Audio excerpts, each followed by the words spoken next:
Good evening, everyone. Good We evening. are calling our meeting to order. We are calling our meeting to order. Good evening, everyone. We are calling our meeting to order. Give everyone that way everybody can hear, and we can minimize the chatter so we can hear and move through this evening and conduct the people's business tonight. Thank you so much. As I call this meeting to order, myself and Commissioner Washington tonight, I want to move forward now with the approval of the agenda. I move to approve the agenda as presented. And I second that. It has been properly motioned and second. Are there any comments or questions? All in favor say aye. Aye. Aye. Motion carries. We'll now have the approval of the minutes from January 25th, 2024. I move to approve the minutes of January 25th, 2024. Absolutely. It has been properly motioned and second. Are there any questions or comments? All in favor say aye. Aye. Aye. Motion carries. At this point, we will have our rules of procedures for tonight's hearing presented by our Public Relations Department and our Planning and Development team. Each speaker must sign their name to the appropriate zoning case sheet and fill out a public comment card to register their intent to speak prior to the start of this meeting. Each item of business shall be handled in the order that it appears on the agenda, unless upon motion of the board, the order is changed. A member of the county planning staff will present each item to the board and will provide recommendations made by both the planning staff and the Conyers-Rockdale Planning Commission for each item of business. The zoning applicant or the agent will have 10 minutes in which to make his or her presentation. Any portion of their 10 minutes may be reserved for rebuttal following the opposition to the application. After the applicant's presentation, all registered speakers who wish to speak in favor of the application will then be heard. They will also be limited to a total of 10 minutes. Once the applicant has made his or her presentation and the speakers in favor of the application have been heard, the secretary will then call upon the registered speakers in opposition to the application. The opposition shall likewise be limited to a total of 10 minutes. Once the public hearing portion is closed, no other speakers will be heard. As a reminder, speakers are to address the board and not the applicant or the audience and are expected to conduct themselves in an appropriate manner. The use of abusive or profane language shall not be allowed. No debate or argument between speakers shall be permitted. After all public comments have been heard, the board may elect to hold general discussion. However, no decisions will be rendered at this hearing. Decisions will be made at the next regularly scheduled Board of Commissioners meeting. Appeals shall be filed with the clerk of Rockdale County Superior Court within 30 days after the final decision by the Board of Commissioners. Okay. All right. And before we move to the next step, I just want to reiterate that tonight is a hearing. Myself and Commissioner Washington will be hearing all of the information from all of the parties involved with the cases that are being presented tonight. We will not make a decision tonight. We will listen and begin to process all of the information that we hear from everybody that's here tonight. But I just want to let you know, you won't leave here with an answer tonight. And in fact, Executive Director Rutledge, when will the answer be prepared publicly for the decision of the commissioners and ourselves? So the items that will be heard tonight will be decided on at the March 12th voting session? March 12th. Okay, very good. All right. So Planning and Development, are you all ready? All right, Deputy Director Wheeler. Good evening, Chairman, Madam Commissioners. The first item on the agenda is old business. The applicant is Mr. John Andrew Nix. He officially submitted a request for withdrawal of his application. He would have two requests before you this evening. One request to amend the future land use map and to rezone the subject property. In accordance of him submitting a request, staff is not going to present his application, but allow him to come up and make a formal request of withdrawal. Outstanding. Let's keep it moving. John Nix, 945 Bank Street, and I apologize for stealing a chair there for a moment in the back. I appreciate it being available. I just want to restate that we're requesting withdrawal of both of our applications, and that's all I need to say, I think. All right. Okay. Thank you. All right. Let the record reflect. Thank you. Thank you, Mr. Nix. Thank And you, Mr. so just, Mr. Chairman, just to follow up on that request, we will have on your future board agenda a resolution to formally allow the applicant to withdraw without prejudice, and then we will not have this item to be heard tonight. Thank you so much. Thank you. Thank you, Mr. Nix. Thank you. Thank you, Deputy Director Wheeler. Let's move to the next item. And we'll wait while the transition is going so that we'll give folks enough time to exit out.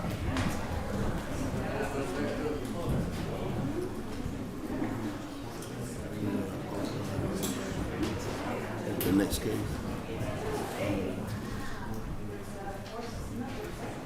That's fine. That's fine. Yeah. Thank you for letting me know. Yes.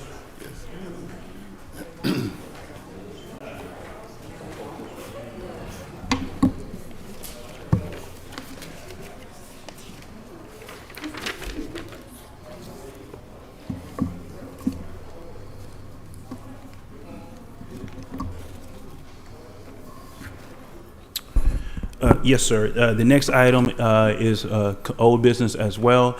This is a future land use case 2302 and rezoning case 23-09. The applicant is Cabrera Holdings, represented by Battle Law. The subject property is located at Northwest Ebenezer and 0 Highway 138. The subject property has a total of 15 acres. The applicant has two requests before you this evening. One is to amend the future land use map from office/commercial to high density, and to rezone the subject property from AR, agricultural residential, to MRU, mixed residential district. The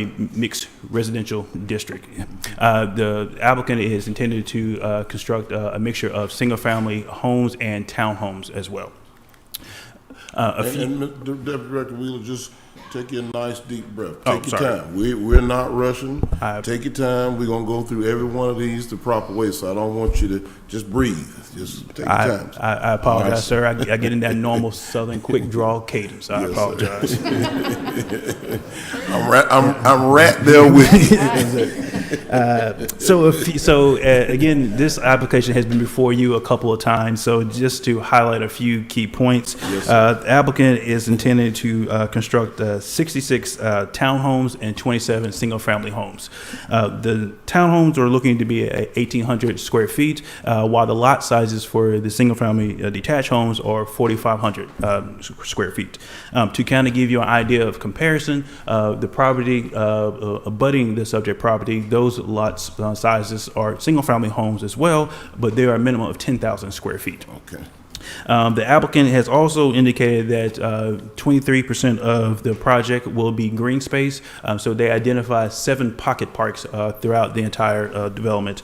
With their development, internal sidewalks will be available throughout the entire development, so to ensure pedestrian safety. There are 2 points of access onto the subject property. One is off Highway 138, and the other one's along Ebenezer. Gotcha. The Planning Commission did recommend denial of this application. Planning Commission cited 2 outstanding factors. Lack of compatibility with the surrounding area and their concern regarding traffic. Give me that first one again, clear, so I can hear it. What was it? Lack of compatibility with the surrounding area. So they believe that the mixture of townhomes and the smaller size lots do not fit with the compatibility of the immediate surrounding area. Okay. Staff did recommend approval with 6 conditions. However, in our original submission, so if the BOC decides to recommend approval, we ask that you approve with these 6 conditions. Go ahead and read each one of those conditions for us, please, sir. Yes, sir.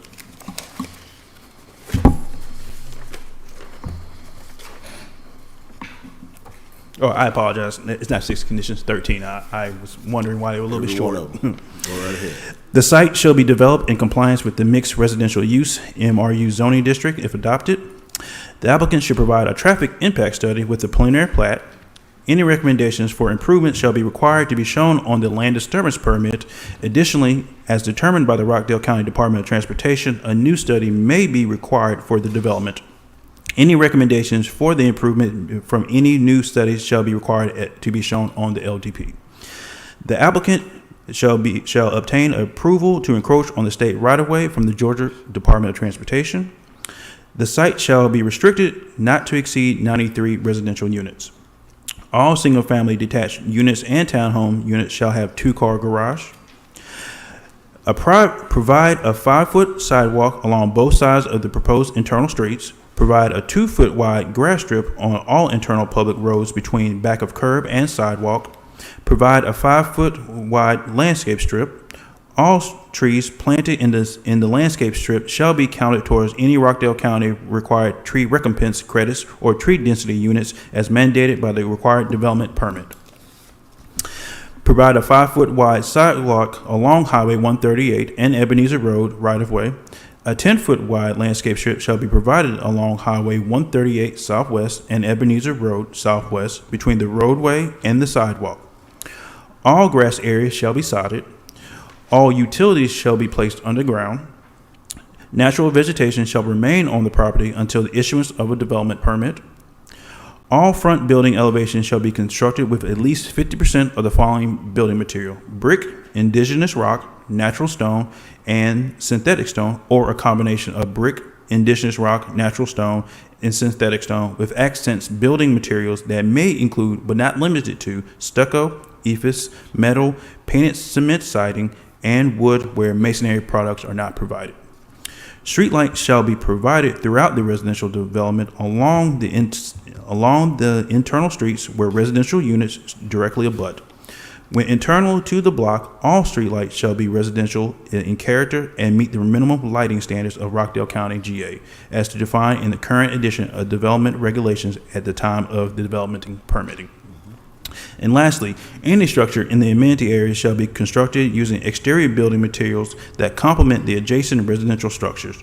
The amenities areas may be in a single area or in multiple areas. All amenity areas shall be accessible by the 5-foot wide concrete sidewalks. Okay, thank you, sir. And the applicant is here for a presentation. Okay.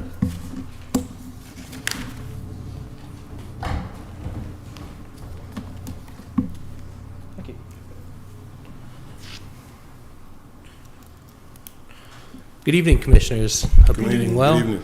My name is Josh Mahoney. I'm an attorney at Battle Law PC, which is located at 3562 Habersham and North Lake in Tucker, Georgia. I'm here this evening to speak on behalf of the applicant pursuant to their applications for the future land use amendment and rezoning. Okay. So I want to begin by explaining a little bit about why we're back again. We were here just a month ago, and we had our public hearing. Unfortunately, after the hearing, we learned that there was an issue with the sign that provides notice for this hearing. So we have to come back because that hearing was invalidated by the lack of notice, so we're here again.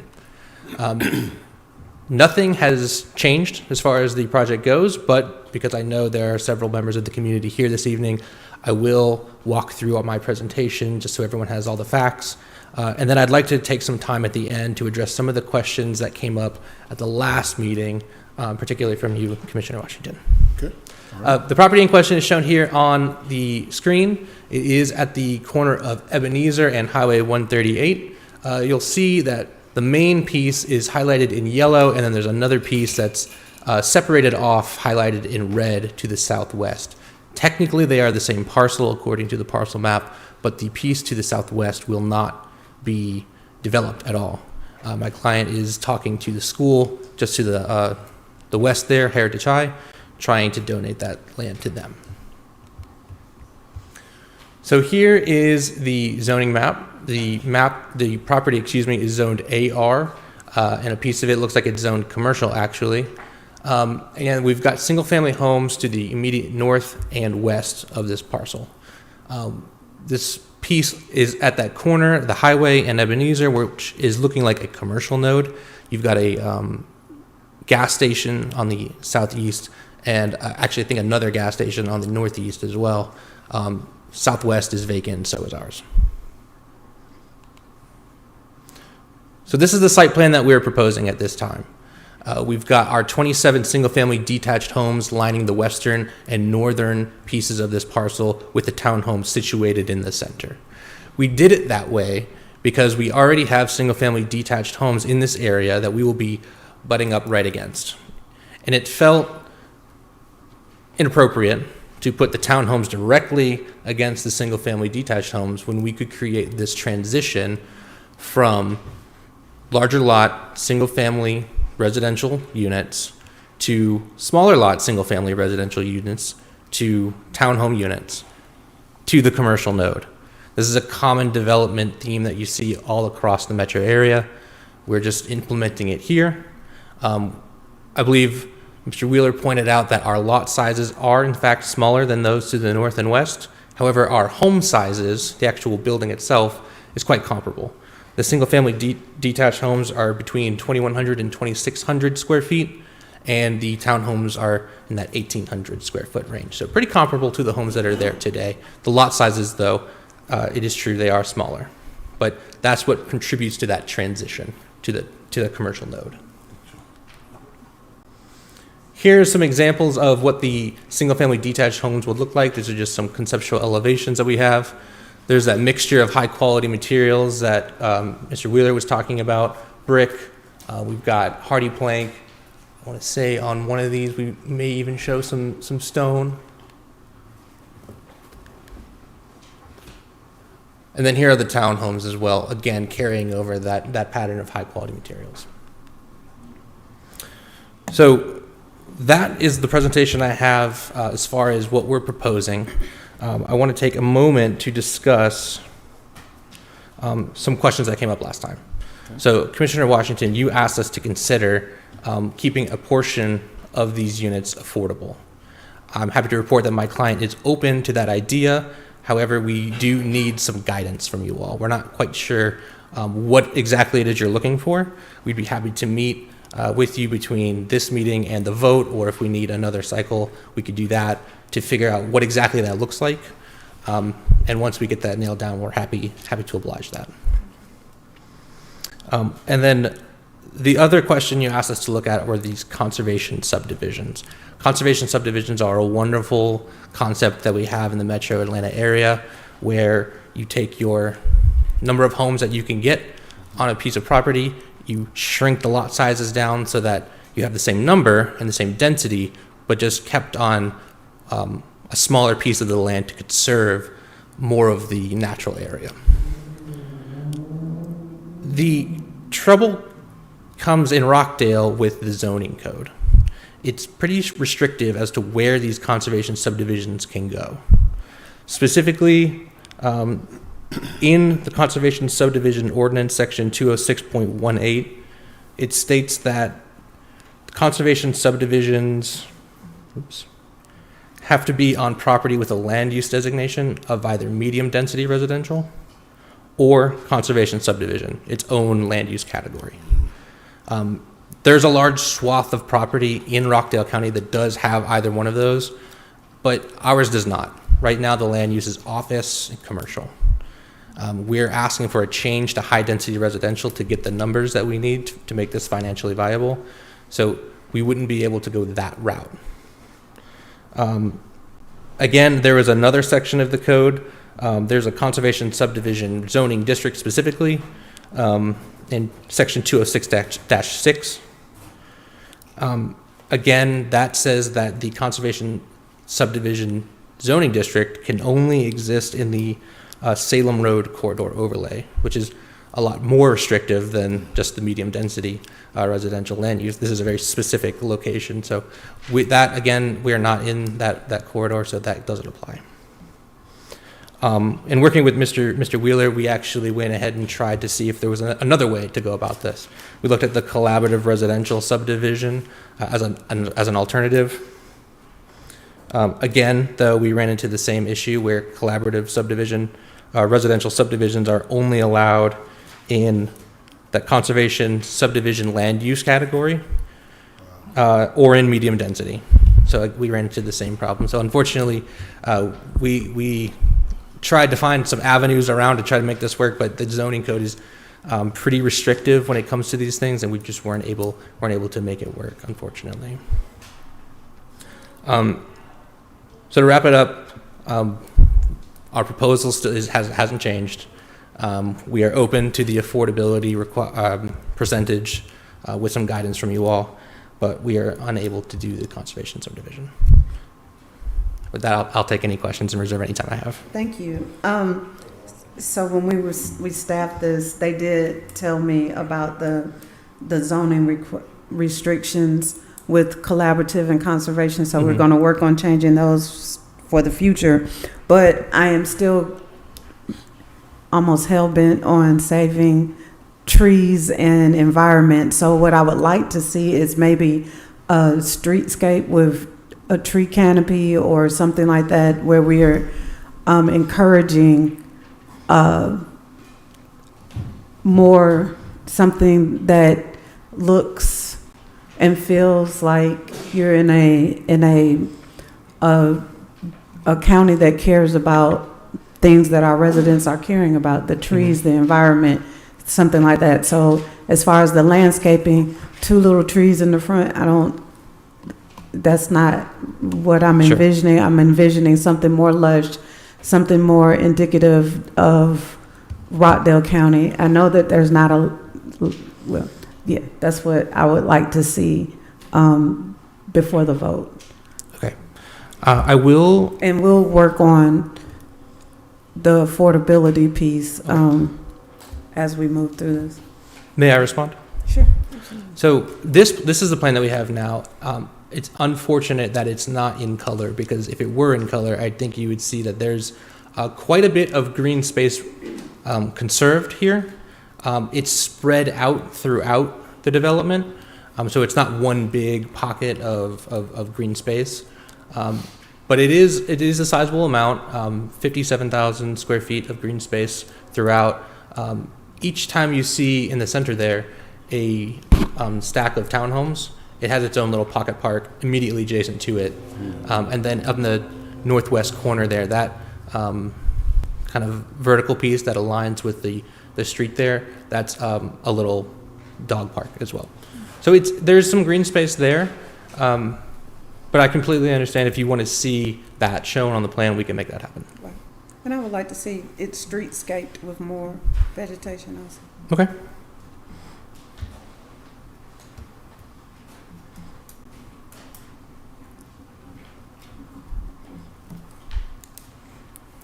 Well, that's it. Okay. All right, let me ask, I do want to ask one question. I was listening to Commissioner Washington's concerns. To avoid the ping pong game, let me just ask you, are you clear on her request?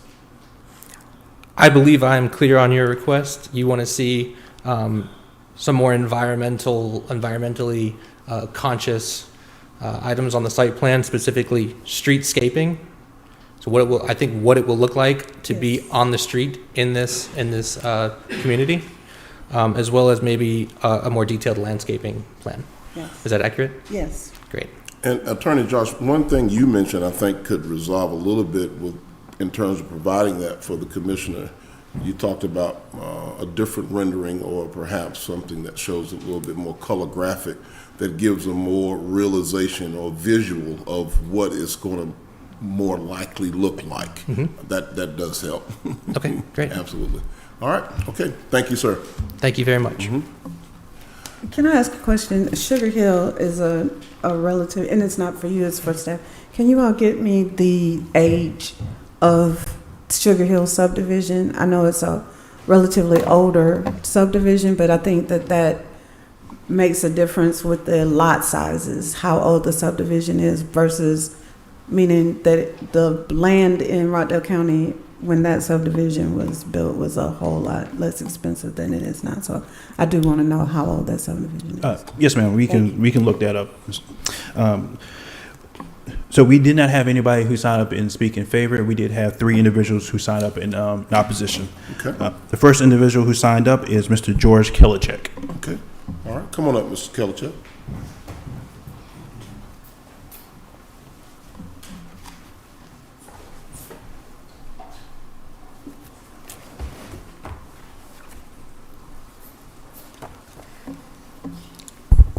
Good evening, Commissioners, Rockdale County citizens. I presented this information on the 25th of January. Mr. Nesbitt, I believe you were out of town. Just a few items. I am in opposition. We are the Rockdale Soil Water Conservation District regarding this item, but I do bring some solutions. The Georgia Forestry Commission tells us that there's 83,600 acres in Rockdale County with a forestation of 22,193. That's only 27,000 acres, or 27% of our acreage left in forest. So my recommendations would be that the administration must invest in a detailed land usage map, not a future land use map, which is in your package, to tell us exactly what our lands look like now. This has been provided both to DeKalb County and other counties through the state of Georgia. There also should be an eco-environmental study completed on each proposed development. The reason being is our infrastructure continues to deteriorate. In January of 24, we had 5 sewerage spills due to the excessive rain, and one of them was due to debris.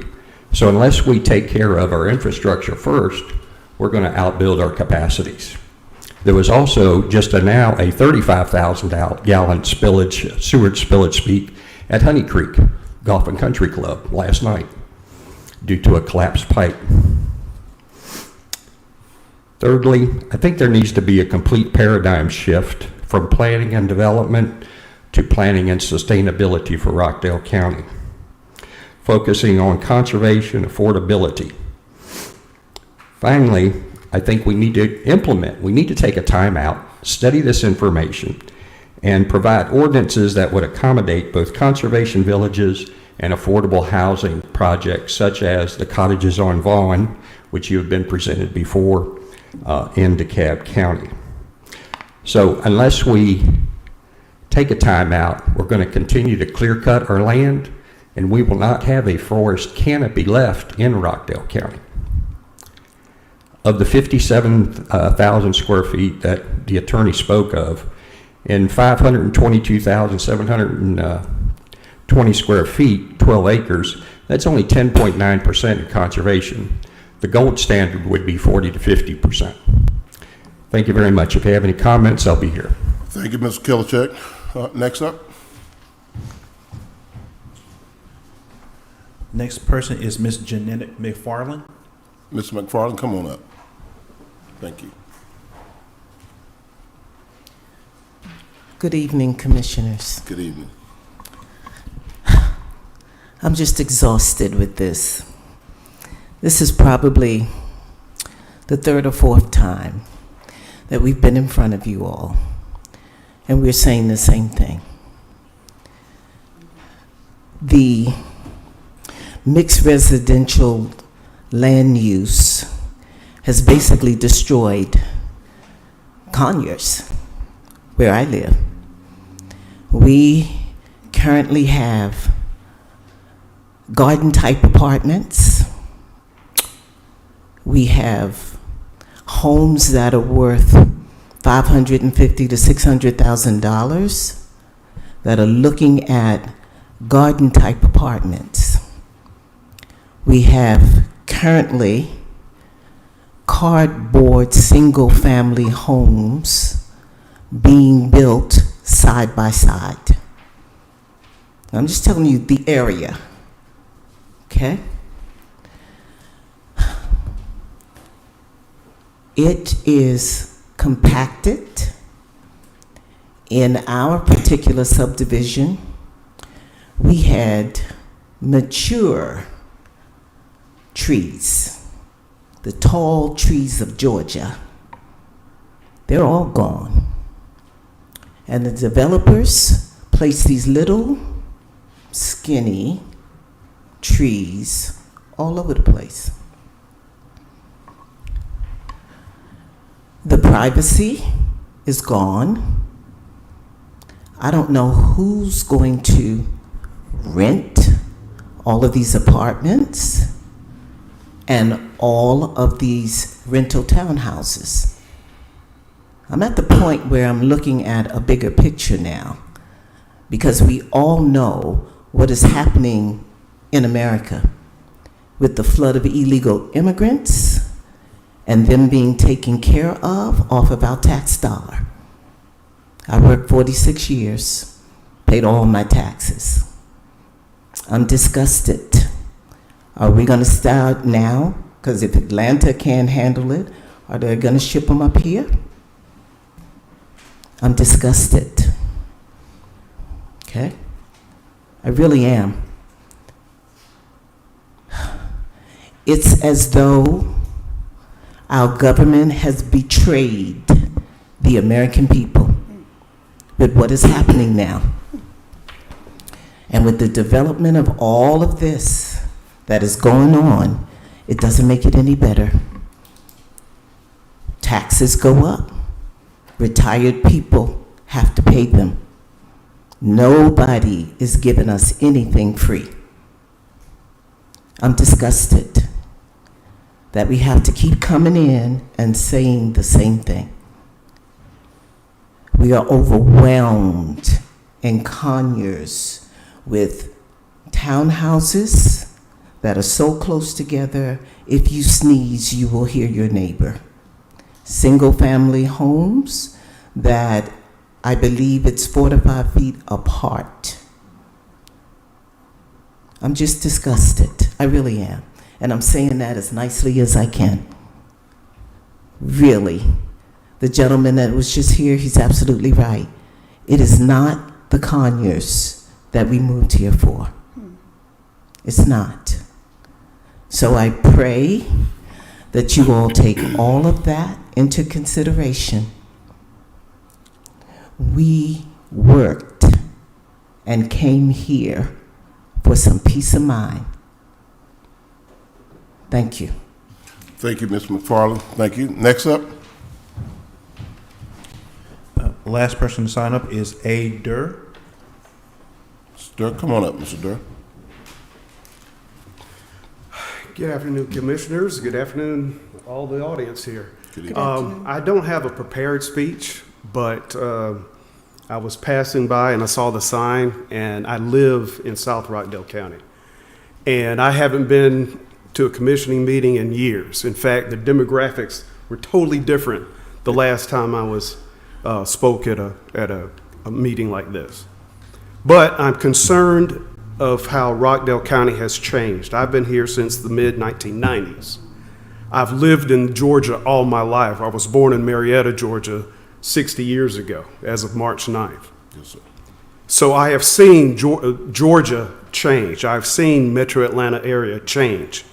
I grew up hunting in my backyard, shooting squirrels, fishing. All that's gone now. That area that I grew up is gone.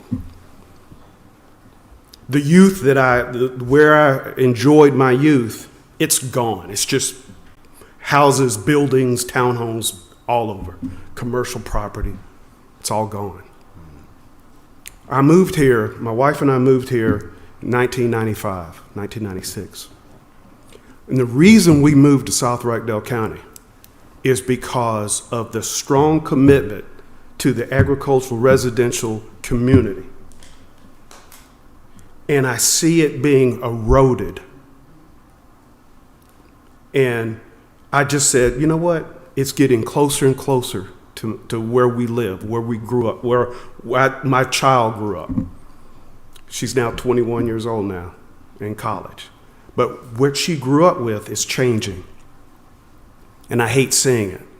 These developers, they have every right to try to make as much money as they can. That's their purpose. Their goal is to make money. So they've developed this to where the profit margin meets where they want it to be. They don't care. Green space to them means green grass. Oh, you have green space. But the reality is, they will tear down every tree just to put those postage stamps pieces of property there. And I guarantee you, in 10, 15 years, that whole backside will look like Fido's A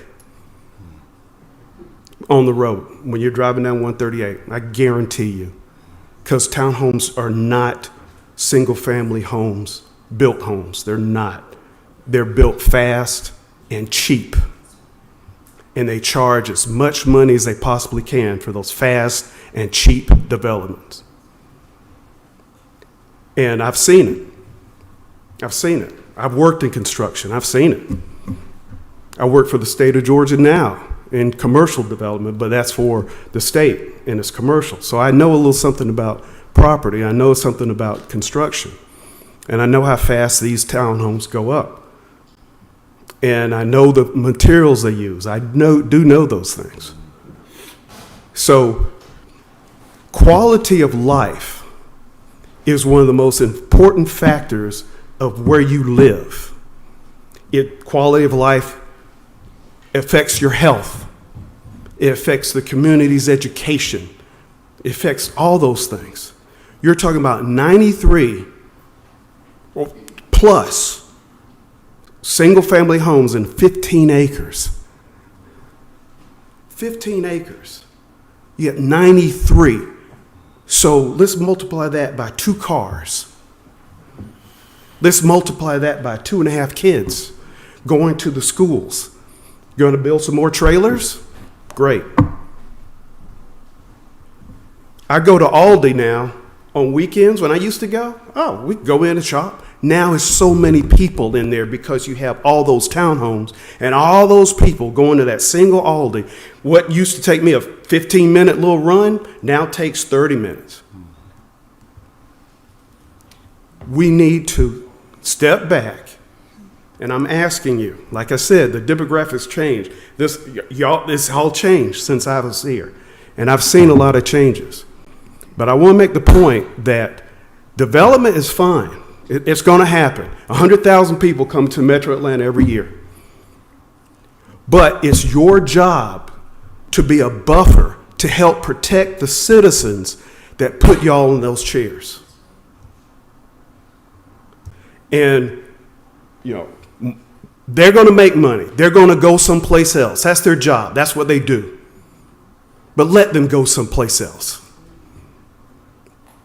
Or develop with agricultural residential. Keep what South Rockdale County is. That's all I'm asking you. Keep what South Rockdale County is. What the legacy, what South Rockdale County, why people moved here. Just like you moved here. That's why we moved here. Because I've seen it. I've seen the changes. I lived in Gwinnett County for a while. I lived in, like I said, I was born and raised in Marietta. All those areas just wiped out. Gwinnett County just built. They have empty space, offices just empty, unused, but all the trees are gone. Trees are gone. And it will take a millennia to get some of those trees back, if ever. And so what we're wiping out here, and like I said, I knew Atlanta in the old days. I knew Atlanta when they used to call it the city in the trees. You people old enough, y'all remember that? It was the city in the trees. People would fly in and say, where is the city? They just see trees. We're wiping it out. And it doesn't make any sense. Is it just for money? We've got to do better. The quality of life that which we live is disappearing. And it's because of politicians, it's because of greed, it's because of financial desires of individuals. They don't care You know, he's probably a fine lawyer. He's doing his job. But Caballero, they don't care. They want to make money. They don't care about the community. But we do because we live here. And I know not enough people vote. The what, 30, 40% vote? Right? But the ones who do, we care. I'm a voter. I've been a voter since the day I could. And I look at what our commissioners, what our politicians, what is your value? What is the value that you give upon the community that you serve? I am a Rockdale County citizen. I've been since 1996. I've been a citizen of the state of Georgia all my life. I've served the United States Army, so I'm a veteran. And I moved my family here to Rockdale County, South Rockdale County, for the schools, for the room, for the fact that I have a garden in my backyard, for the fact that I grow pear trees, because I wanted that acreage to grow my garden, to have my pear trees. And when I'm riding down the street, the last thing I want to see, at least until I get into the, in the city, you can't do too much about it. But the last thing I want to see in South Rockdale County is postage stamp homes. They're postage stamps. Now, maybe if you're coming from Philadelphia or the big cities like that, and you see a piece of grass, oh, you're impressed. But for me, a piece of grass is not a yard. We need yards, not a piece of grass. And they call it green space. Thank you. Thank you, sir. Thank you for your service as well. Before we move, I want to just yield just for a second. I heard the speakers tonight, and I want to. The beauty of these hearings is an opportunity for myself and the commissioners to hear the information and to process all of the information. You did an excellent job articulating your point, and I resonate with a lot of what you said. I too am a Georgia boy, and you're right. Development has moved throughout our entire region, and particularly here in the state of Georgia. One of the things that you referenced is the amount of time you've been here in Rockdale County, and you talked about the shift in the demographics. You're absolutely correct. But it's not only been a shift in the demographics. I do have to point this piece out. For many, many years, long before you were here, long before I and many of us that are here, long before we were here, Rockdale County was one of the counties in the state of Georgia, even along the I-20 corridor, at once upon a time truly listed as a complete rural county. That changed. You pointed that out. We had a good number of farms. I mean, we still have some farms here in Rockdale County now, but we had a lot of farms back then. And what attracted many people here was peace, quiet, the farms, and that type of space. But here's also what has happened in addition to the demographics, in addition to the number of people. A lot of the farm owners are either deceased or at an age where their children and their grandchildren and their great-grandchildren are no longer interested. They are not interested in farming. So they own these parcels of land. And someone is standing on their front porch at the farmhouse, knocking on their door with a big check in their hand. And these are people who were here long before we were here. The children don't want the property. Grandchildren don't want it. The great-grandchildren don't want it. They're not interested in farming. And that gentleman is standing at the door with this huge check saying, we know grandma and granddaddy either are gone or going to some other place to finish out their life. We'd like to buy your property. That's a lot of what we're dealing with as well. We had a case last year in the Southern District of Rockdale County. These people have been here probably date back to centuries in our community, and they are not able to move forward. And the two remaining living property owners to that family lineage, they're 80s, 90s years old, and no one in their family wants to do any farming or anything. They've got tons of acres, so they're stuck. And what they are interested in is that check, because they've got that person standing on the front porch saying, you're 75, 85, 95 years old, I've got to do a $3 million check or a $10 million check. And the younger people that's a part of that family line say, Grandma, great-grandma, Grandpa, get the check, sell the property.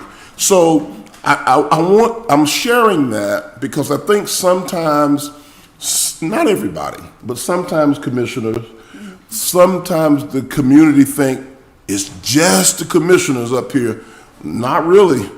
And I said to a gentleman last year, you went to school with these people, you went to church with them, you played with them, you know them. Go knock on your friend's door or go ask your friend's mom, hey, why are y'all selling the farm? These are people you grew up with, and hear what they have to say.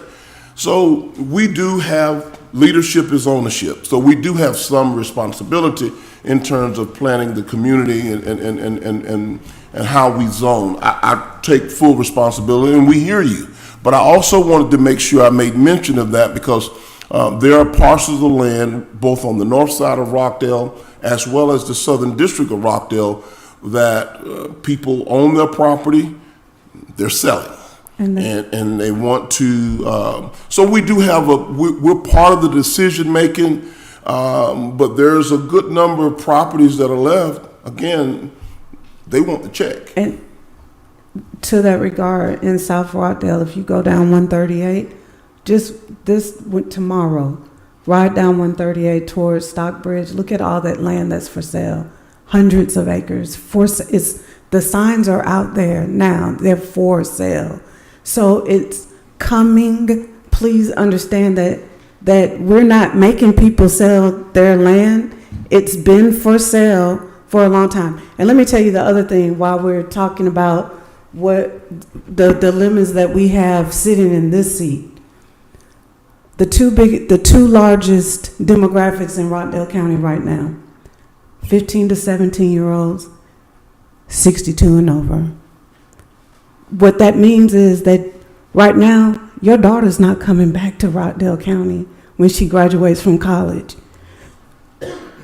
But the 61 and overs, this is their end of life. But they're not going to be here but so much longer.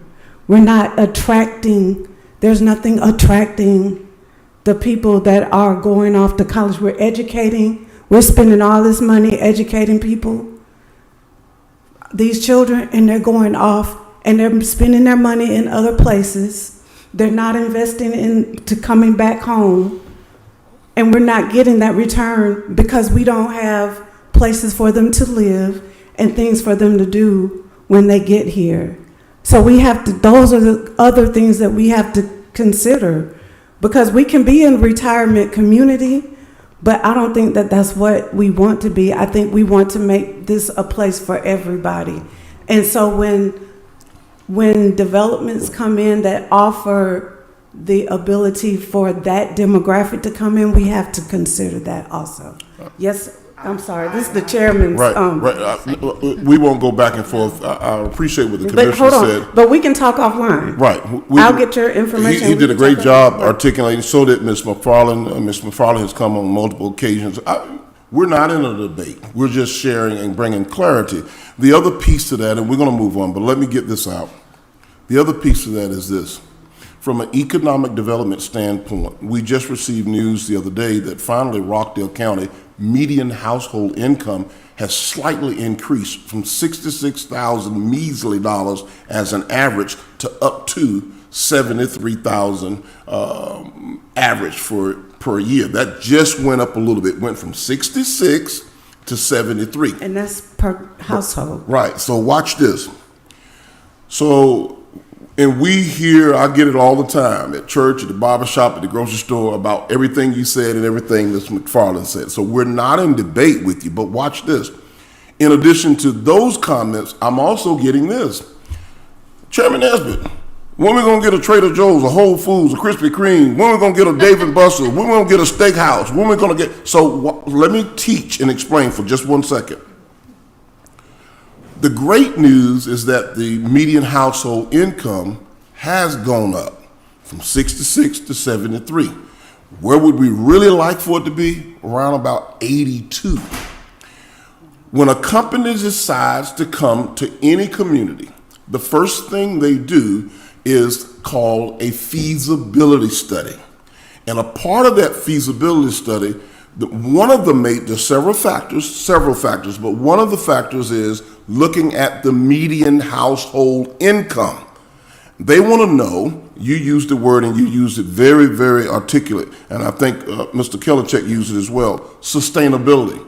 Yeah, they can come, cut a ribbon, do a grand opening for the first 6 months, we pack it out. But can they sustain 20 years, 30 years down the road? That's what the feasibility study, if we're ever going to get those amenities, we got to have an income that's going up. We have to have people that can afford it. So when the feasibility studies are conducted, those companies will be attracted to Rockdale County to come in here, to be able to bring those amenities that we all desire. So we don't have to be forced to travel west to Atlanta for a nice steak or a nice show or a nice event. We got to have the income that can sustain. And she gave an excellent point about the younger people, and which is typical in any community, to tell you the truth.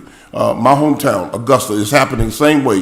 What you described, what happened in Marietta, the same thing has happened down there as well. It's all over the world.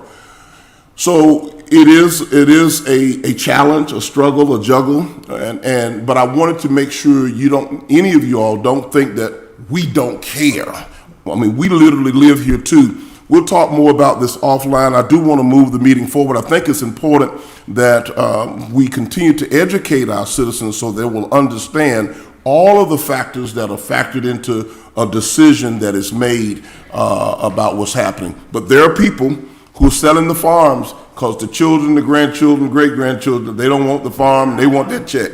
But we're going. I will. Here's the opportunity I'm going to give you. Here's the opportunity I'm going to give you. As the presiding officer, my opportunity was to allow you to come to the podium. I'm taking the privilege of being able to allow myself and the commissioner to give feedback, to respect everybody's time and to move the meeting. You're more than welcome to come, sit and talk to me, not necessarily an audience. Let's come and talk. And so I can give you information and education about it. And just, my office is right next door, Ms. McFarland, this, they hadn't moved, so we can do it that way. So let's do it that. I don't want to do an audience thing here. I don't want to do that. And I want to be respectful. Next item, please. Mr. Wheeler, let's move with the next item. Thank you so much. Yeah, we have 3 minutes left. We have 3 minutes.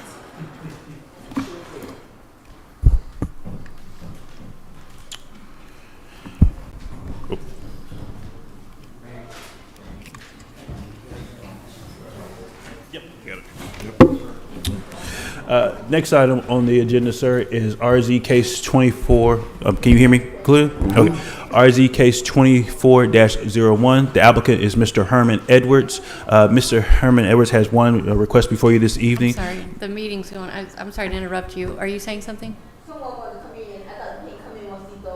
No, they can come in. They can come in. We're in the middle of the meeting. Let them come on in, please. Those are taxpaying citizens. They're welcome to come into the meeting. Thank you, Deputy. Thank you. Thank you so much. Y'all come on in, ladies. Ladies and gentlemen, thank you so much. All right, Deputy Director Wheeler, let's rock and roll. Yes, sir. I would like to repeat myself and kind of start all over again. Next item is new business. The case before you is RZ 24-01. The applicant is Mr. Herman Edwards. The subject property is 2599 Southeast Stanton Road. The applicant has one request before you this evening. The applicant is looking to rezone the subject property from R1 to agricultural residential, essentially to downzone his existing property. The subject property is 5.65 acres, and his request to downzone is to operate a bed and breakfast on the site. Project summary is the applicant has a 3,335 square foot home, approximately 8 bedrooms. It is, again, sitting on 5.65 acres. It's naturally a wooded area. The applicant has also indicated that it is has a small farm as well on the property. The applicant has stated that the bed and breakfast would accommodate up to 10 people, and that they have set aside 2 rooms for guests. In our county code, it states that anybody who is participating or visiting a bed and breakfast, they can stay there only up to 14 days, and then they will have to vacate the premise. So again, there are supplemental regulations to regulate a bed and breakfast. The applicant did receive recommended approval from the Planning Commission along with staff with 4 conditions. Would you like me to read those into the record? Please go right ahead. Take your time. First condition is the bed and breakfast activities must adhere to all standards of use and development per section 218-13H. Livestock and related enclosures must adhere to the standards of use and developments per section 218-1300. The bed and breakfast may accommodate no more than 10 guests at a time. Any proposed signage associated with the bed and breakfast shall be submitted to the Department of Planning and Development for review and approval. And the applicant is here to present. Okay. All right. Very good. Let's hear from the applicant.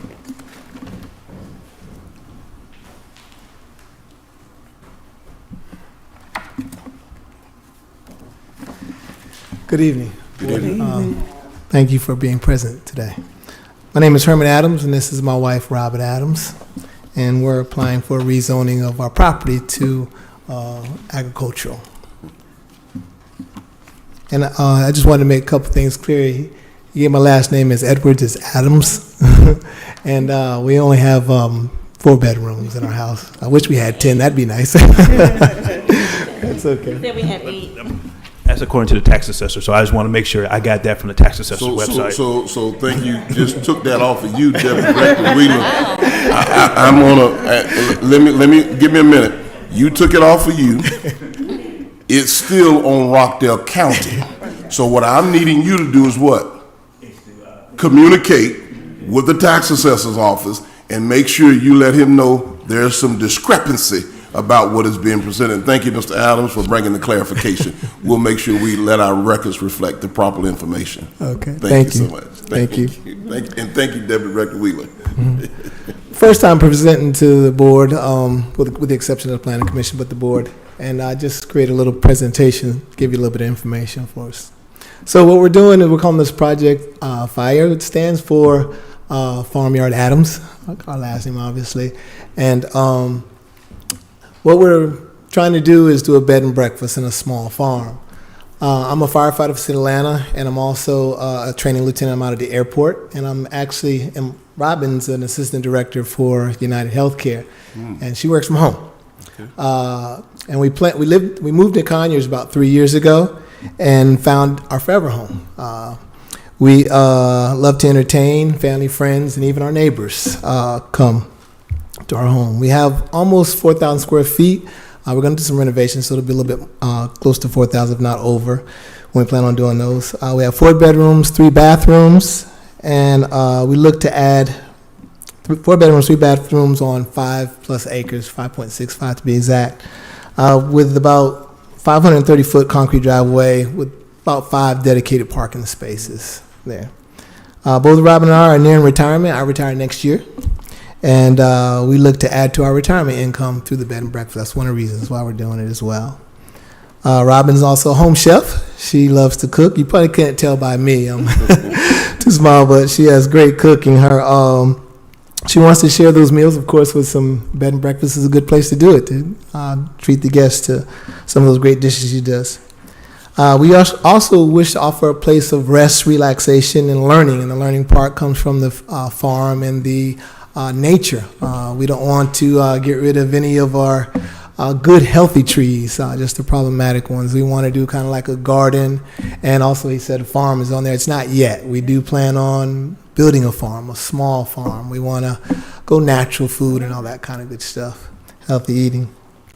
So we plan to open the Airbnb or get it roughly open this summer. There's some renovations, like I said, we want to do. And we're going to renovate our kitchen and also a walk-in attic space, which is right on our second floor. You can actually walk right, it has a door, and we're going to renovate that area. And it's approximately 250 square feet rather. And then we're going to use that to provide a private area for the guests. The Airbnb is like a main living area. In addition to that, we're also going to add some bunkhouses because, like we said, we want to do up to 10 guests, 8 to 10, somewhere around in there. So we figure people will probably come with children, so they have little bunks to sleep in. And then we want to add a small farm, have some chickens, some pigs, rabbits, and just small animals, maybe a couple of hoofed animals just for the learning experience as well. I'm a pork eater, so I do want to do some pigs as well. And she loves to cook pork, so. We also want to grow that garden to have the fresh vegetables and grow some trees to bear fruit. So we can have some fresh fruit. We also have 4 grandchildren. One of our grandchildren, which is her daughter's child, lives in Australia. So when they come, they can enjoy this area with us. We also wish to preserve as much of the nature as possible. And I'm going to go forward here. Oh, she's going forward. Preserve as much of the nature as possible by not cutting down any of the trees, except for those that are unhealthy or maybe problematic. We have a bunch of birds on our property. Robin's favorites are the hummingbirds, a ton of those. She has a bunch of hummingbird feeders. We have deer, rabbits, and assortment of other tiny, small creatures there. So we want to maintain that natural environment. And it's our sanctuary, and they allowed us to come and stay peacefully, so we want to leave it pretty much the way it is. If you can go to the next slide, I guess. This is a picture of our home. That's kind of like the front entrance and walkway. And this is actually right outside the front. If you were standing on that front porch and you look the picture to the left, that's the coming up the driveway all the way to the left there. Okay. And then the other picture is our backyard. And then to the left, I don't know if they'll play, I had a short video. The first one, this is just a tour going around the house. You see that's a big garden. The previous original homeowner, she was a gardener, and she put a lot of beautiful flowers in that and plants in that area. Also, the home at one time was featured on Better Homes and Gardens. This is a Mother's Day event we like to entertain, so we had our mothers and my daughter-in-law and come over, and we had a brunch that particular day. And the middle picture is 4th of July. We do 2 annual events, which is 4th of July for our family, friends, and we invite our neighbors as well, and they do come. And we do a annual home Christmas event. And then I think you can go to the next video on the other side. And that's the nature wildlife that comes. We have plenty of deer. There was some stray little kittens that were being raised under our deck. And that's our front porch. Yeah. Somebody should have screened that ahead of time. I could have helped out. Fast forward past that, please. All right, the next one. Trigger. And a little bit more in conclusion, we're very proud. I was headed to your property. He saw the cat. He was coming for the brunch. I was going to check it out and just going to come and see for myself, but that's all right. Thank you for the video. So we have a very wooded lot, and our neighbors on all sides, we know our neighbors on all sides of our house. We've met them, and they've been over, not all of them, but some of them have been over to our house on occasions. Yes, sir. And we would believe a B&B would not be any nuisance, so it's especially since a small crowd, and there are only 10 people staying and stuff like that at any given time overnight. We have ample parking as well, like I said.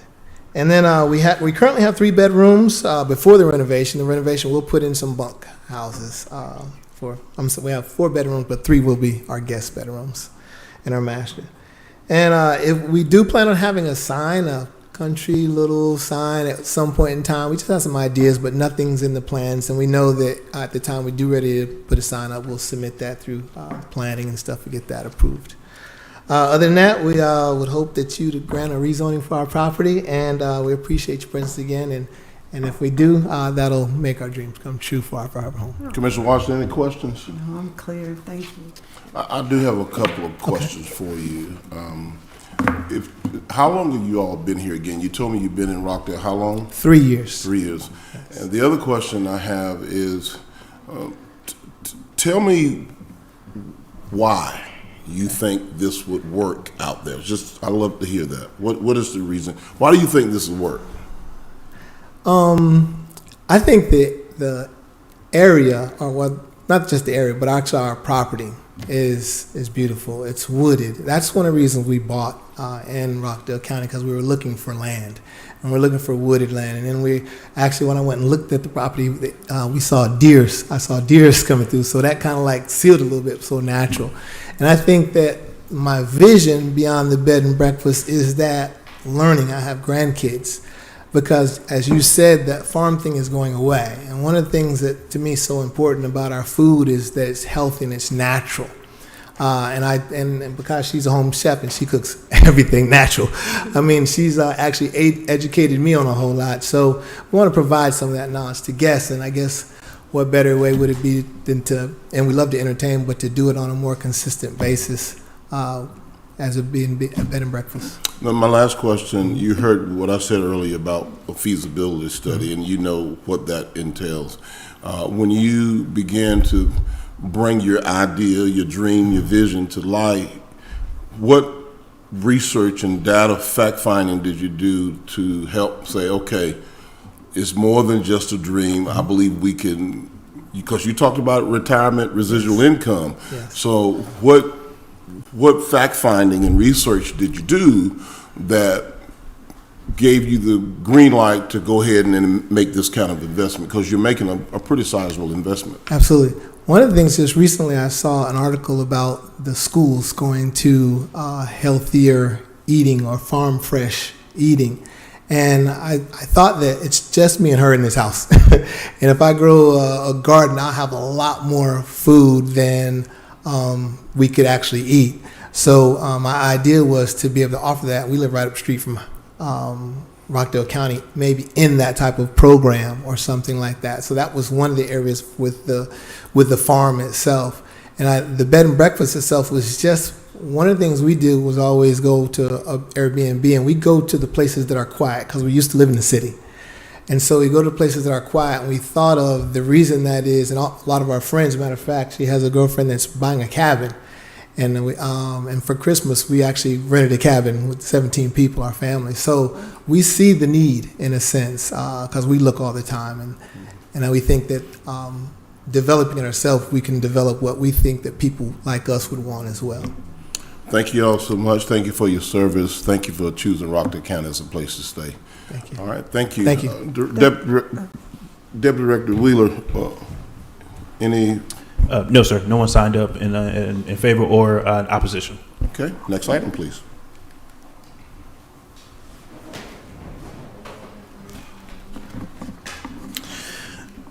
The last item on the agenda is a special use permit, SUP 24-01. The applicant is Ms. Celine Mullins. The location is 2200 Southwest Smyrna Road. The applicant is requesting a special use permit to operate an outdoor recreation facility on the subject property. She is looking to operate a wedding venue. The subject property is 6 acres. And again, it has an existing single-family structure located on the property, as well as a pool, a barn, as well as old, I wouldn't say old, but existing riding arena as well, too. The applicant has indicated that they will take the old barn and convert it into a wedding venue for outdoor weddings. The applicant has indicated that the events will be held mainly on the weekends, as well as majority of events will be around 100 guests, as well as they have additional sufficient parking spaces to accommodate that type of number of guests on the site. The applicant has indicated that anytime there will be an event on the subject property, they will have adequate security to handle traffic onto the property and off to the property. The applicant has also indicated that the barn would be the main area for the wedding, as they will have the altar service and transitions outside of during the wedding portion of the events. But again, the main part would be the farm. Just to kind of give an idea of what the property looks like, staff did go on site just to kind of indicate where everything will be taking place. So the first picture is represented by the triangle. That is the existing barn. The circle represents the picture of facing east towards east of the property, of showing the depth of the property, and the square represents the picture is facing north on this north of the subject property on the side of the barn. The other pictures, again, is the square is showing me standing not north, but standing on the southern portion of the property and aiming north to the subject property to kind of show you the length of the property. The circle, again, is a picture showing east, showing the furthest, showing the closest property to the subject property. The closest, I'll say not the closest property, but the closest neighbors, because during the last meeting there was a neighbor concerned regarding the overall noise of the subject property. So we took a picture to kind of show you where that property owner lives. There is a property, there is a home that is closer. However, the trees mask it, so you really can't see it even during the fall or winter times. That building is approximately almost 600 feet away. Is even further away, according to if you take the distance of where the actual wedding venue will be taking place. And triangle is the picture of staff looking southward, again to the closest rear property located to the subject property. Okay. And this final picture, again, is staff looking south, again, is showing the open field, again, where the applicant has indicated it would be used for parking of guests as well. I'd like to kind of go back again. If you can notice where the riding circle, the riding ring is, there's an open field up there as well. The applicant has indicated that's where parking would be located as well too.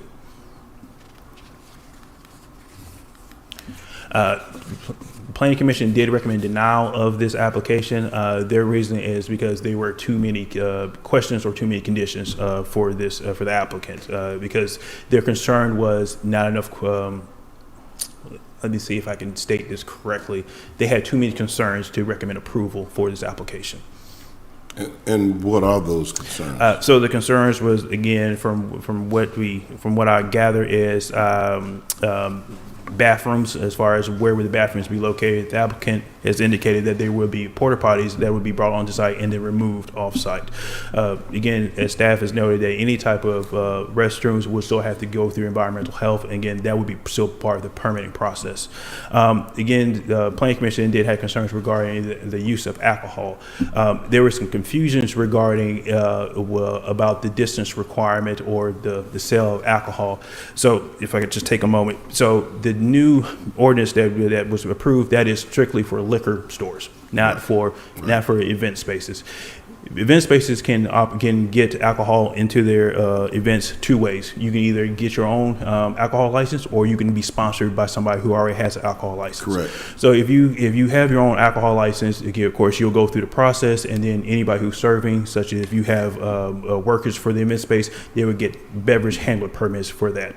Or if you can go contract with somebody who already has an alcohol license and who already has beverage handler's license, then they will be able to come on site and be able to produce their alcohol license. So I just wanted to clarify that as well. Director, did you want to come in and say anything else?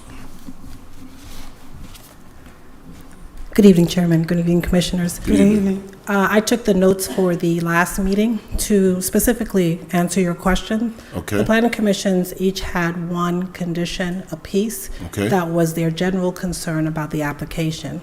But due to the fact that there are 7 planning commissioners and 6 were present, they felt that because each applicant or each commissioner had one condition that they had a concern about, that the chair thought that that was too many things in question. However, we tried to express to them that the concerns that they have were addressed in the conditions that we have and are addressed in our processes. Those concerns were Thank you. alcohol, which has been addressed by Deputy Director Wheeler. They wanted a traffic study. They were concerned about traffic. Okay. They were concerned about noise. So the distancing, we tried to explain, would address the noise. They were concerned about the total amount of guests. The applicant indicated that she had put in the maximum guests in the application process, but that was not the amount of guests that she even wanted on her properties. I was more than willing to reduce that down to 100 or less. They were concerned with the porta potties. They wanted to make sure that the porta potties met the health department standards. They wanted to make sure that police would be around or some enforcement would be around directing traffic on the day of events. They wanted to reduce the time or the amount of events that could happen to possibly maybe 1 event per day, or as the applicant indicated, over the weekend was the time that she was indicating that these events might take place. And they wanted to ask if there would be a parking attendant. These were the conditions that were specified at the meeting that the applicant came back to speak about that she would be willing to accommodate. So I just wanted to be clear, but then they denied it due to the fact that each one of the commission had one things that they wanted to see. Okay. Thank you. Thank you, Director. But you said all of their concerns were addressed with the conditions that you're bringing forward with us now. Yes, most of their conditions would be addressed in the application process. There will be conditions from the special use permit. Of course, we have an alcohol licensing process, but unfortunately, given the time, I think it was a lot going on, it wasn't effectively communicated that the applicant was willing to adhere, to look to these things, and these things could be addressed by conditioning the SUP. Thank you so much. Thank you. That is why, again, staff did recommend 7 conditions for if the board chooses to proceed to approve this, and staff can read those conditions off if you Please choose do. to. The first condition, it should be the facility shall abide. This facility shall abide by all standards established by the Unified Development Ordinance for AR zoning district. The facility shall accommodate no more 200 guests at the time. Again, BOC can reduce that at any time if they choose to. The site and related activities must adhere to the standards of use and development per section 218-13 XX. The side and rear property line shall include a 50-foot landscape buffer that shall should be continuous except for penetration necessary to allow driveways and or utility lines that are placed perpendicular to the property lines. Outdoor activities shall be limited to the hours of 10 a.m. to 10 p.m. Lighting shall be contained in cutoff type luminaries and shall be directed inwards towards the property so as not to shine directly into the adjacent property or right of way. Prior to the start of operations, the applicant shall obtain any necessary permits to bring the existing barn and property up to code for the intended occupancy. And the applicant is here as well. Okay. All right. Let's hear from the applicant.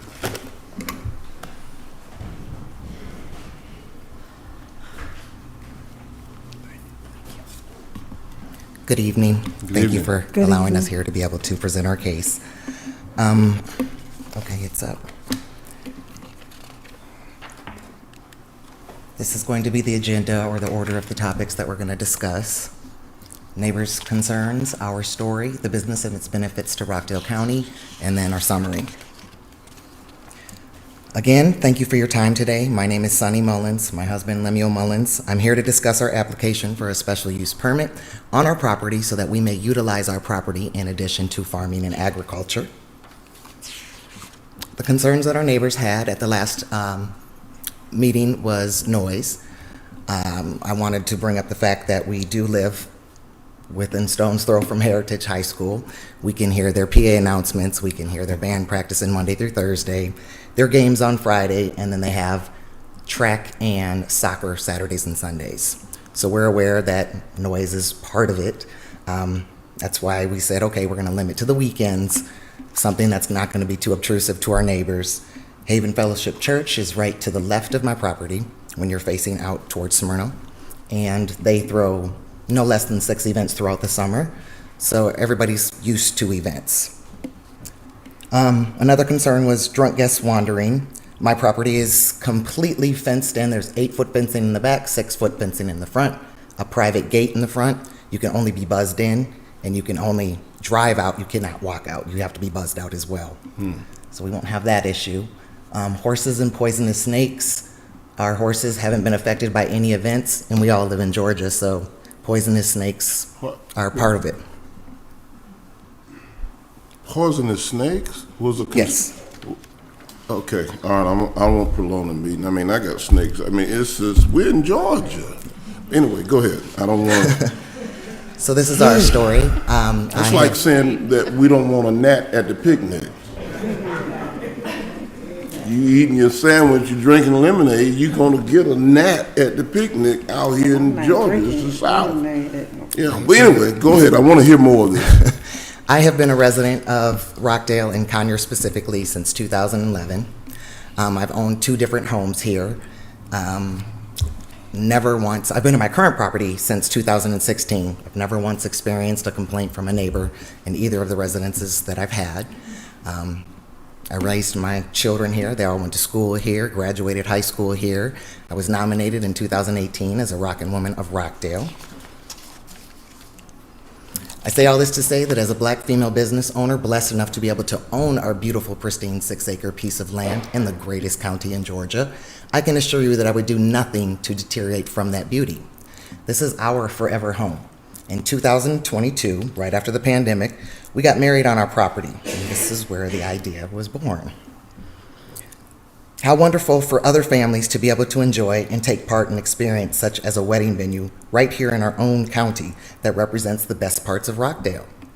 A wedding venue of this kind is perfect for the community of Rockdale. It is a unique, charming space unlike any other venue that Rockdale has.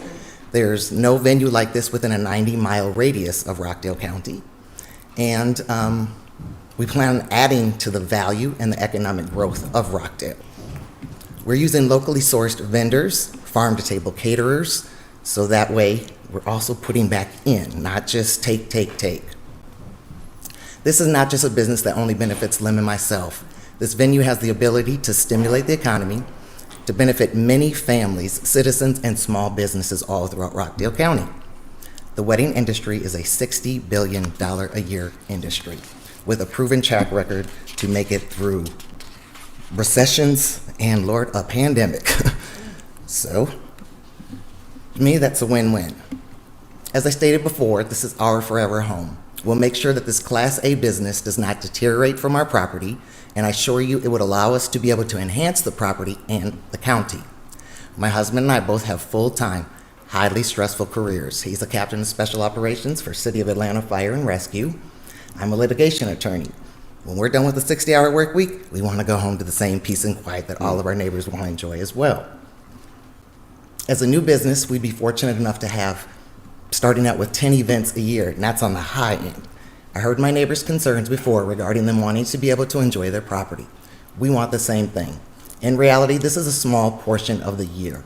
Our event space will be classy, sophisticated, will respect the zoning staff recommendations. We do have appropriate lighting that doesn't shine currently, and we won't have to add any more lighting. Holding an event between the hours of 10 a.m. through 10 p.m. is totally fine, because I don't want people on the property after that time anyways.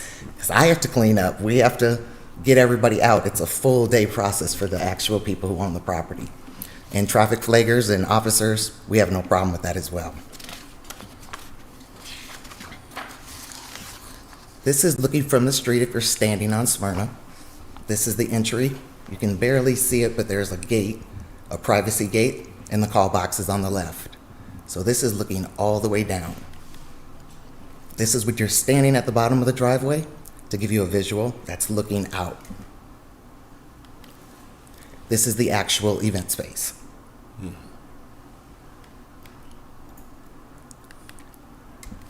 So I've addressed the concerns of our neighbors. I've given you some background on who we are and how this became a reality.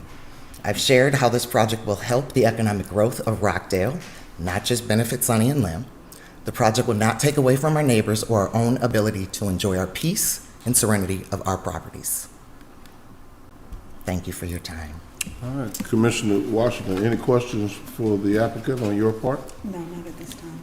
I don't have any. Thank you so much. The questions that I had, you answered them in your presentation. Thank you. So thank you so much. Okay. Deputy Director Wheeler? Yes, sir. So we do have people who signed up in support of the application. The first person is Miss Beth Claire, if I said that correctly. Betty, is that Clark? Is it like a? I'm sorry, if that's Clark, Miss Clark, come on, I apologize. You know, they didn't teach us handwriting in school, so. Good evening. Good evening, Ms. Clark. I'm happy to be here on behalf of Yes, the venue ma'am. that. Pull that. You can keep your mask on. Just pull I that can take it down. off. You don't have to take your mask off. That we got a new system there. So just pull the mic down to you just a little bit and get closer to the podium, and we'll pick up what you're saying. Yes, ma'am. Okay. There you go. All right. Betty Clark. I've been here 21 years in Rockdale County. When I first came here, my husband was diagnosed with something rare. You know, people have it, but I thought I would start a personal care home. But the zoning commission at that time had just stopped zoning for personal care homes. So there is a problem with the zoning area, I think, because I had to go back to College Park to have my personal care home because I couldn't have it here. I have a 5-bedroom, 4-bath home. But I say that because this is very well needed here. We need something else to do in Rockdale County, a venue, so other than a church, to have a wedding. And I think this would be very appropriate, and I think it would do a lot for Rockdale County. Ms. Clark, I really appreciate you taking the time out to come out tonight and share with us and voice your opinion. Who's up next? Miss Sharice Edmonds.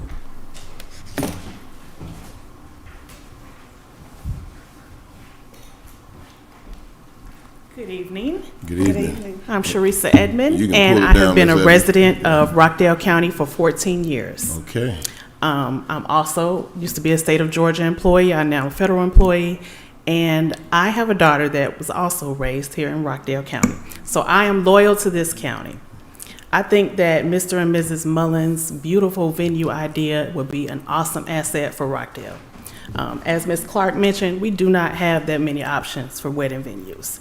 We should not have to be able to go to Covington or DeKalb if you want to have a venue, have a wedding event.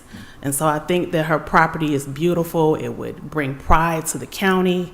It would bring those that probably have never ventured out here because they think it's too far to come out to a beautiful wedding event held on the property. And so I'm just in complete support of it. I hope that you would realize that she has addressed just about 90% of the issues that were brought up by the neighbors and by the commission, and just, taking into consideration, serious consideration, that we really need, a variety of places, and I do believe that the wedding venue is one of them that would be a great asset for the county. Ms. Edmonds, thank you for coming out this evening. Next speaker is Jay Middlebrooks. Come on up, Ms. Middlebrooks. All right. Good evening, Commissioner, Chairman. Good evening. My name is Jay Middlebrooks. I have been a resident of Rockdale County for 20 years. I currently live here. I have 2 businesses here.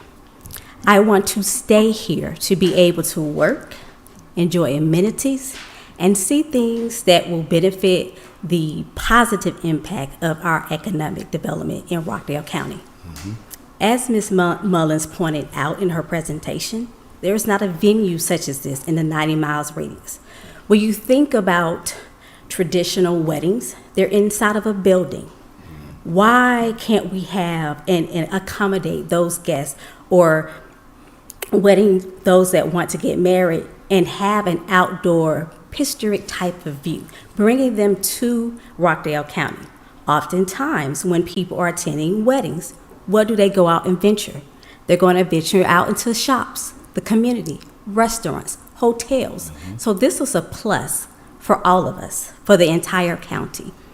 The 5 years that I've been knowing Ms. Mullins, and now her husband, I've just seen her do nothing but do anything of excellence. Excellence.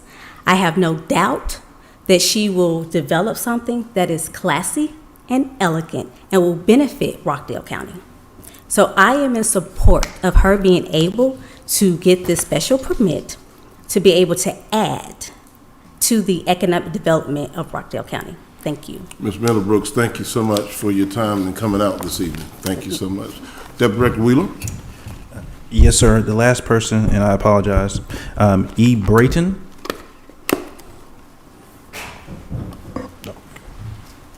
Mr. Brayton?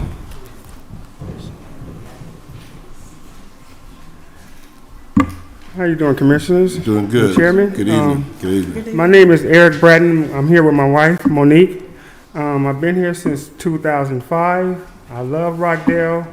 And to take your words, I was told a lot of things that was going to be happening at this venue, and I wasn't for sure. So to take your words, I went and knocked on her door and spoke with her. And I got a clearer understanding of what would be happening at the site. And as far as my understanding, I live directly across the street from her. It shouldn't be a problem. And I'm totally in agreement with the venue and the proposal. Certainly appreciate you and your wife coming out tonight and expressing your thoughts. Thank you so much. But You're welcome. also, thank you for taking the time to go and talk to her and get a clear understanding of the truth of what will be happening. Okay, thank you. Deputy Director Wheeler? Yes, sir. That was everybody who signed up in favor. We do have one person who signed up in opposition. Let's hear from him. That it would be Mr. John L. Strauss, Esquire. Come on up, Mr. Strauss. Good evening, Chairman. Good evening. Commissioner. Good evening. I'm John Strauss. I'm originally from Newton County, which is where my office is located presently and has been for the last 30 years. I've got some materials that I would like to share. Okay, well, that's for Ms. Mullins. Yeah, I can give it to him. I've got one for each of them. That and that. And of course, I want to start off, obviously, by stating the obvious. Attorney Strauss, if you would use that mic, that way Yes, sir. everybody can hear you. Thank you so much, sir. Yeah, the obvious issue that we're dealing with is property that is located in the AR district. And the purpose and intent of this district is to provide areas of the county where single-family residential development can coexist compatibly with agriculture and agriculture-related uses. And of course, the proposal from Ms. Mullins for the use of her beautiful property is not either agricultural or agricultural related, nor is it residential.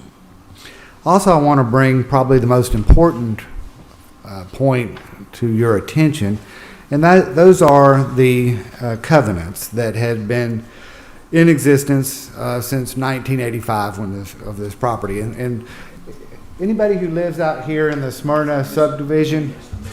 So let me just share this with you. And I was going to ask, just for a point of clarification, because I think what we want to do in this hearing and make sure we give everybody the proper opportunity. Tell me again, are you representing yourself or are you representing a group of folks? Give me that piece of clarification. Yes, sir. Yes, sir. Pierce Klein in 1985 started a series of development out there on Smyrna Road. And eventually the development was platted and was identified as the Smyrna Road subdivision. Okay.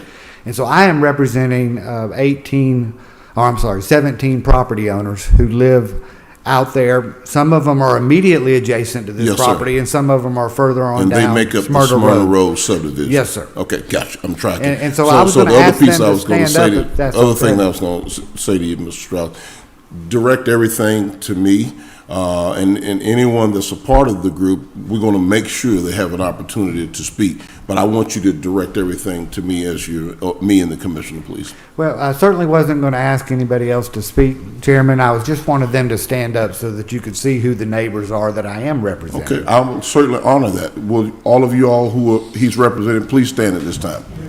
Absolutely. Thank you so much. Thank you. Thank you, Chairman. Yes, sir. Absolutely. And some of these of my clients have been out there at that development since the 80s. Yes, sir. And some of them are getting older in age, and they're there for the piece of that location that they bought into decades ago. And of course, the way covenants work is you're entitled to rely upon the fact that property that is covered by the covenants will in fact be used in a manner that is consistent with the covenants. And the covenants provide for very clearly that the property can only be used for residential, recreational, and agricultural purposes. And I think it's pretty wise of Ms. Mullins to label her use as a recreational facility to try and get around the fact that that it's technically prohibited by the covenants. But it's clear that what she's wanting to do, and I certainly don't have anything against anybody trying to pursue a commercial interest, even one that might even be necessary. But it's clearly in violation of the covenants that were relied upon by my clients when they purchased the property, and that are of record, and of which Ms. Mullins was aware when she purchased the property. Some of the pictures that Ms. Mullins just demonstrated to you will show you there's no buffer between portions of her property and the surrounding property. So if you are there at a wedding event, a beautiful wedding event, I have no reason to think that she's not going to do a classy operation, but the bottom line is a classy operation is prohibited by the covenants.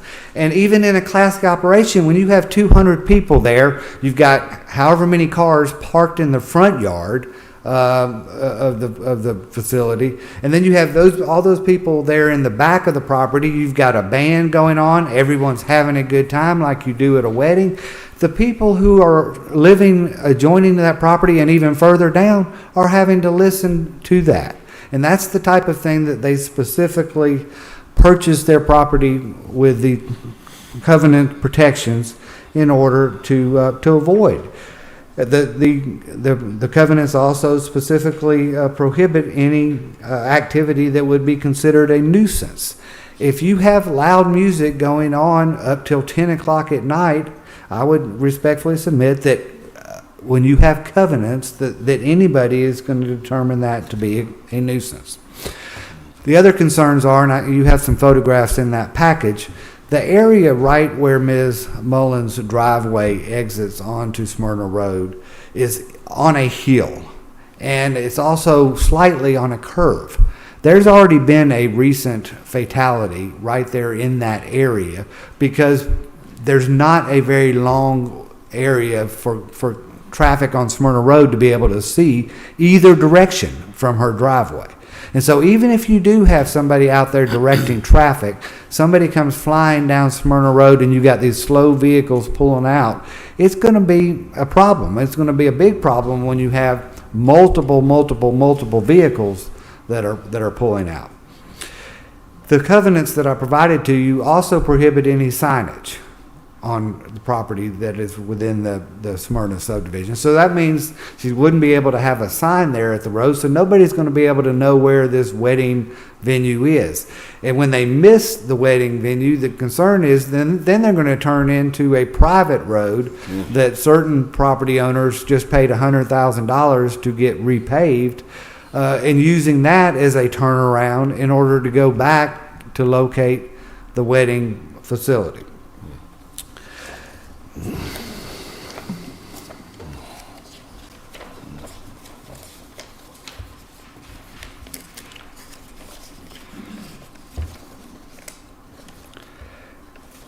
The photographs that I've also submitted show some other areas from the adjoining property owners that, again, there's no sound buffer. There is a fence, but it certainly isn't 6 or 8 feet tall. It looks to be a standard fence. And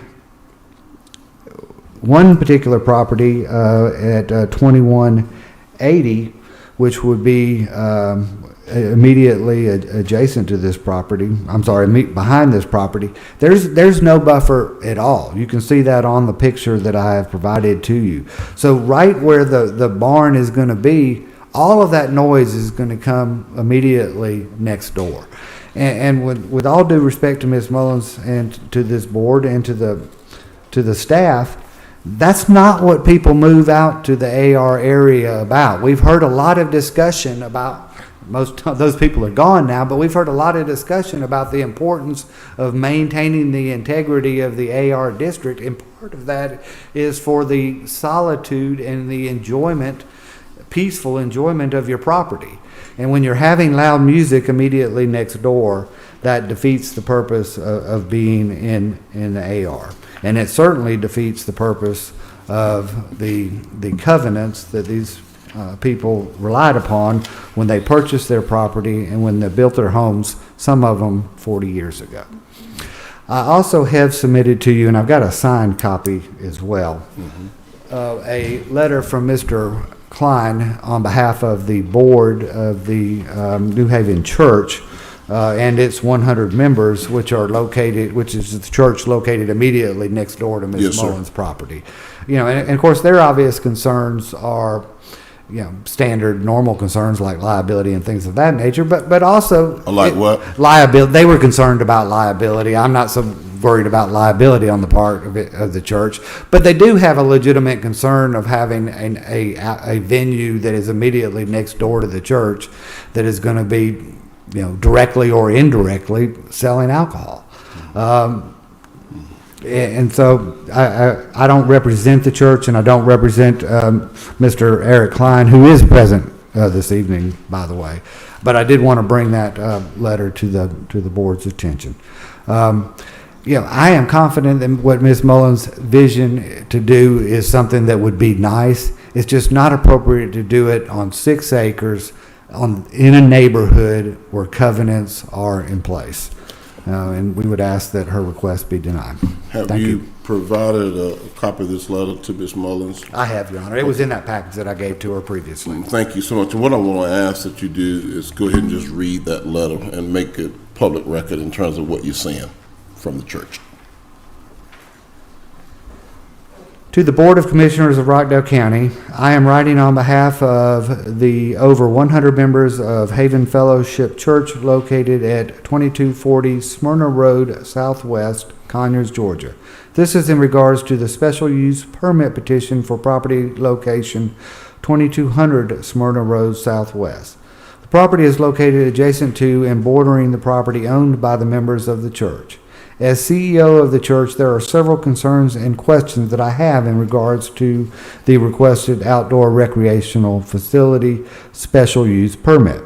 First would be the ability of the facility to handle 200 plus occupants without affecting the surrounding environment and the community. Second would be whether the facility would be serving alcohol or allowing alcohol to be served by a third-party vendor.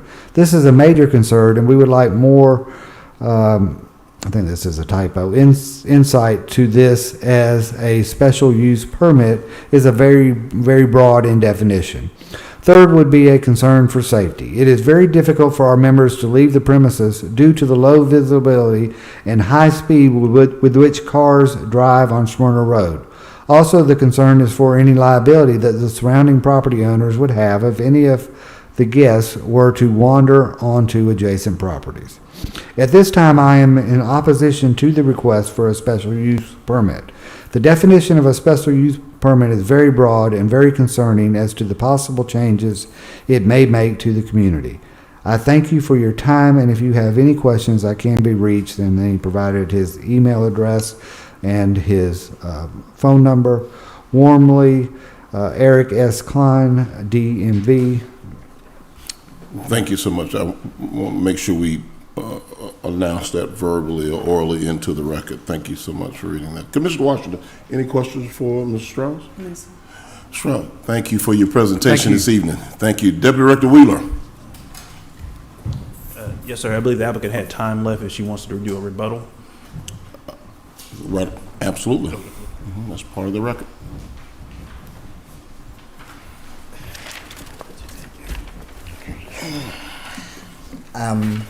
Like I said, I purchased my property in 2016, went through my documents ridiculously, never knew there was a covenant. This was presented at the last meeting that we had 2 weeks ago. I had to even go verify that I was even a part of this group because, again, I never seen it. It's not on my deed. I had to go to the courthouse to actually locate it.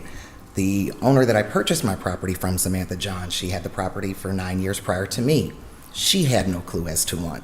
So this isn't information that's been passed down and readily available. I became aware of it 2 weeks ago. Obviously, already dream flowing and moving forward. It does state a recreation use in there, so I won't take offense that they think I was trying to backdoor or skirt around a term of recreational use. I didn't come up with recreational use. The zoning and planning department gave me that because I wanted to maintain my animals on the property and be able to host events. So just so that's clear. Signage, again, previous neighbor, she's had her sign out there for the 9 years prior.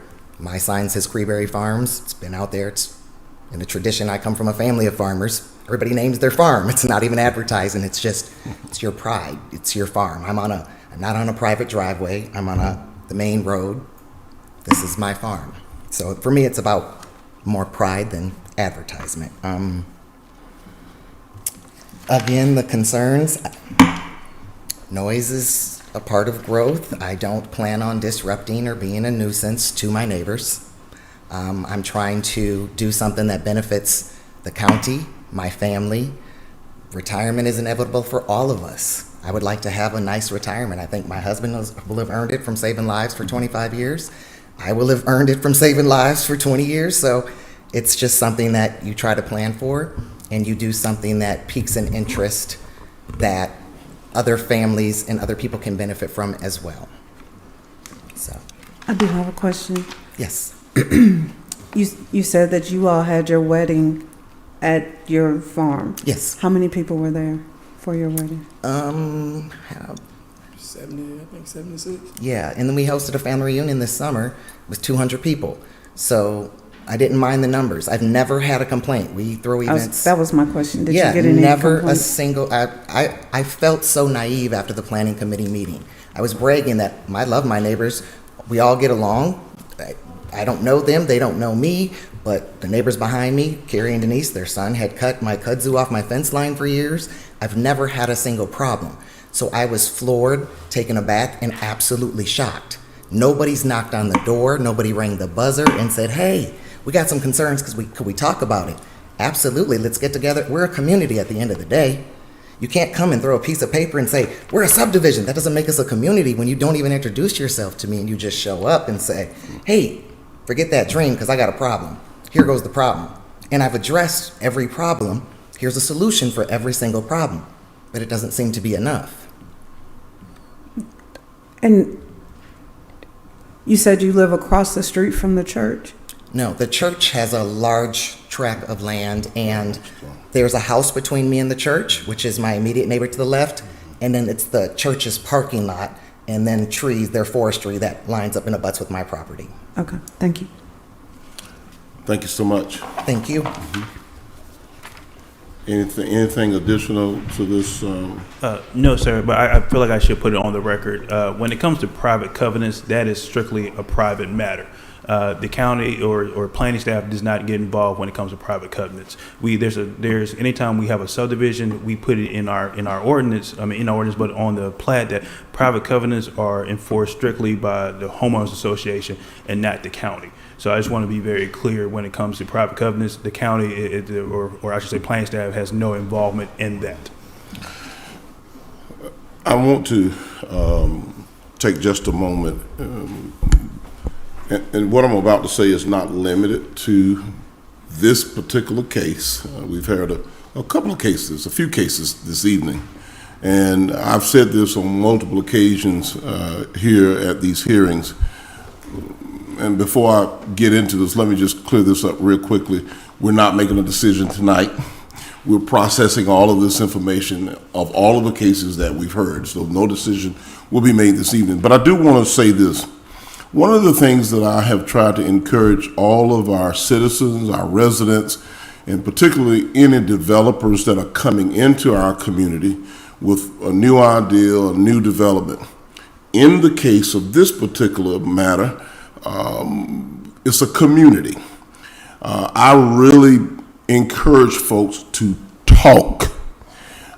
If you haven't had an opportunity, go over to the church, sit down with the pastor, whomever there, talk to the people in the community. One thing that technology has done for all of America and all of the world, it has removed the human element. People don't talk to each other anymore. People in subdivisions, neighborhoods, they don't talk to people. Then when there's an issue, people show up. All along, you've been neighbors for many, and that's in every subdivision. That's everywhere. It's not like the 50s, 60s, and the 70s, in the early 80s, where people knew everybody. People are busy and they're doing their own thing and they're not talking to each other. I try to encourage residents, business owners, developers who are coming in, people who are here, pump the brakes a little bit, hear each other out, talk, communicate. I still believe that we have so much more in common than we have in terms of our differences. I think if we're interested in a positive community as a whole, we should hear each other out in a respectful manner and try to find the common ground. It's the typical call that the sheriff's office or the police department get on any given day or night. When they call and say the neighbor upstairs has loud music or the neighbor downstairs has loud music, the first question that the officer or the deputy asks, have you went down there and knocked on their door and said something or asked them anything? Or did you just sick the police on them? And that's what people do today instead of build a rapport. And I do know it's not just 50s, 60s, and 70s. And some people, you can't just knock on their door. I know that too. But it's all about how you knock on that door, how you approach that particular situation. If you say, Mr. Nesbitt, I work at third shift. I know you off on this weekend. Can you tone it down by 9 o'clock or 10 o'clock? I would appreciate it. I got to go work on the third shift, get me some rest, blah, blah, blah. Just have a relationship and communicate. And that's what I'm saying. So I think as the executive director has shared with us, there will not be a decision until the 12th day of the month of March next month. There is time to talk. There's an opportunity to talk. And I'll wrap it up with this. We're talking largely. I got a letter here from pastor CEO at a church, from a faith-based entity. And if you can't talk to folks who are praying to God every day, we've got ourselves a big problem in Rockdale County. So I encourage you to talk and meet people. In fact, I won't be a Bible scholar tonight, but I know there's a passage in the Bible that talks about going to that person you have a problem with, go straight to them. So if we're going to practice what we preach, let's put it into action. I'm encouraging you to talk. Don't you all wait on them, and don't y'all wait on them. Somebody ought to do like they did back in the day and meet at the fence line and have a conversation.